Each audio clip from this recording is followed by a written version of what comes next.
A ver, hoy nos metemos de lleno en la historia de una bacteria, pero no de una cualquiera.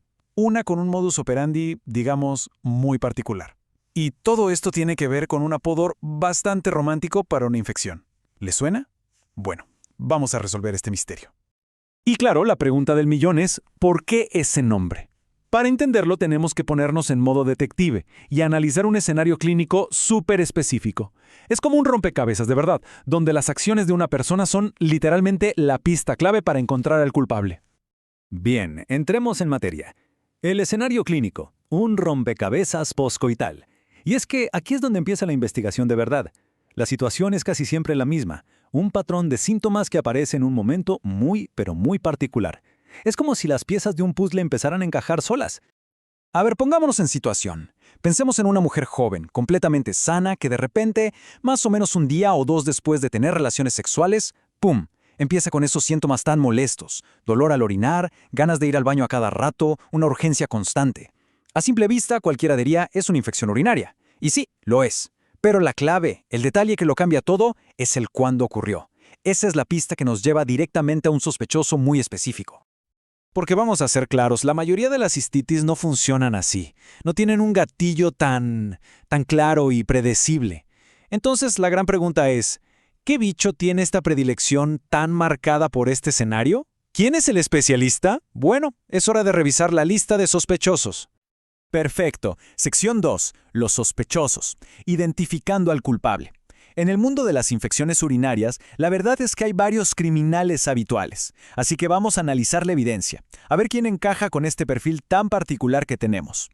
Y miren esto, si vemos las estadísticas, el culpable número 1, el que se lleva la medalla de oro en la mayoría de los casos de cistitis, es sin duda la famosa E. coli. Ocupa entre el 80 y el 85% de los casos. Pero ojo, nuestro foco hoy está en el segundo de la lista, ese que ocupa entre el 10 y el 20%, uno que es un verdadero especialista en este escenario que acabamos de describir. Y su nombre es Staphylococcus saprophyticus. Así que aquí lo tenemos, Staphylococcus saprophyticus, nuestro principal sospechoso. Y aquí es donde la cosa se pone súper interesante. Resulta que esta bacteria ya vive en nuestro cuerpo. Es parte de lo que llamamos la flora normal. Habita tranquilamente en la uretra, ese conducto por donde sale la orina, sin molestar a nadie. O sea, no es un invasor que viene de afuera. Es un residente que, si se le da la oportunidad, se convierte en un oportunista. Bien, pasemos a la siguiente parte, el mecanismo. Una historia de ascensión mecánica. Porque lo realmente fascinante de todo esto es entender cómo es que este residente inofensivo se transforma y causa una infección. La clave no está en una invasión, sino en un desplazamiento. Miren este proceso, es casi una coreografía. Paso 1. La bacteria está ahí, en la uretra, en su casa, sin hacer nada malo. Paso 2. Llega el detonante, el acto sexual, que actúa como una fuerza puramente mecánica. Paso 3. Esta fuerza literalmente empuja las bacterias hacia arriba, subiendo por la uretra hasta llegar a la vejiga, un lugar que debería ser estéril. Una vez allí, se pegan a la pared, como con un pegamento especial que tienen, y finalmente empiezan a multiplicarse. Y esa multiplicación es lo que causa la inflamación, los síntomas, la cistitis. Es una cadena de eventos perfecta, de principio a fin. Y hay un factor anatómico que juega un papel clave aquí. En las mujeres, la uretra es más corta que en los hombres. Esto simple y sencillamente hace que el viaje de las bacterias hacia la vejiga sea más corto y más fácil. Es una cuestión de distancia, y por eso este tipo de infección es muchísimo más frecuente en mujeres. Ok, ya sabemos cómo ocurrió el crimen. Ahora veamos cómo se resuelve el caso. ¿Qué pruebas se usan para confirmar, sin lugar a dudas, la identidad de nuestro culpable?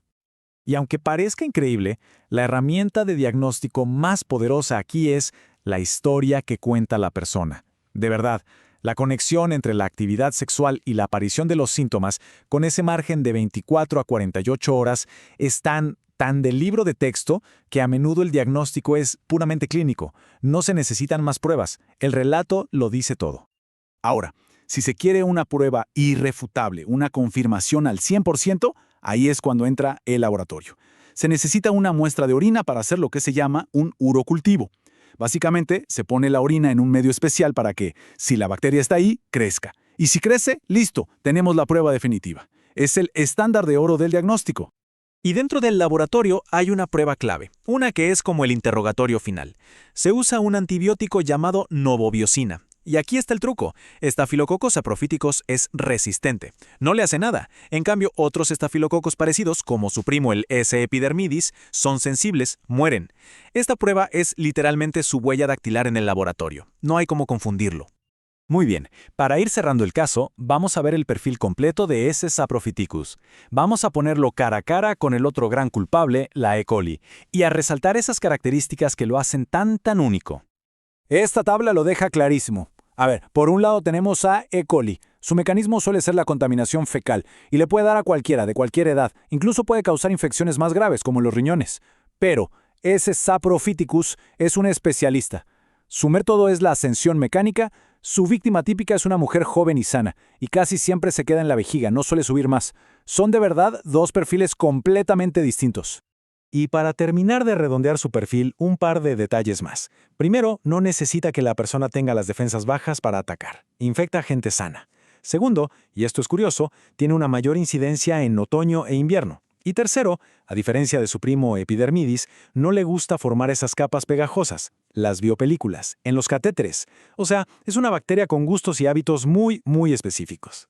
Y con eso cerramos el caso. La historia de la llamada cistitis de la luna de miel es uno de esos ejemplos perfectos de cómo nuestra propia anatomía y nuestras acciones pueden, sin querer, crear el escenario ideal para que un microorganismo que vive con nosotros, uno que normalmente es inofensivo, se convierta en un problema.